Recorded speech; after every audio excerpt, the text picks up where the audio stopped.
और भारत की पाकिस्तान को ब्लैक लिस्टेड करने की कोशिशें एक बार फिर नाकाम हो गई। फैटफ का पाकिस्तान का नाम ग्रे लिस्ट में बरकरार रखने का फैसला। फैटफ ने पाकिस्तान की मनी लॉन्ड्रिंग के खात्मे के लिए खातिर खा पेशरफ्त पर तारीफ की। आइंदा इजलास फरवरी 2022 में होगा।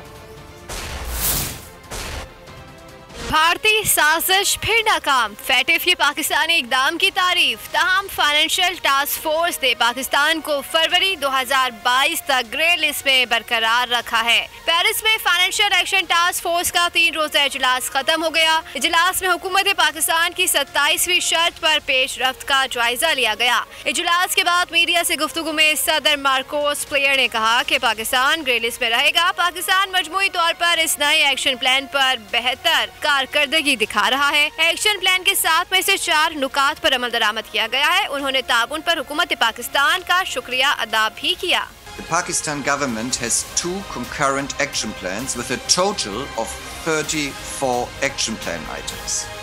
It has now addressed or largely addressed 30 of the items.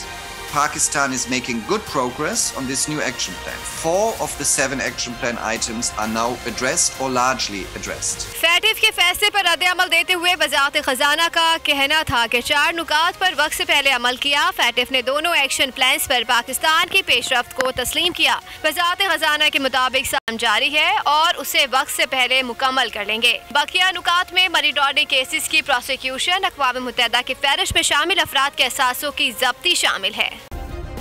Subscribe करें और बेल दबाएं ताकि कोई खबर रह न जाए।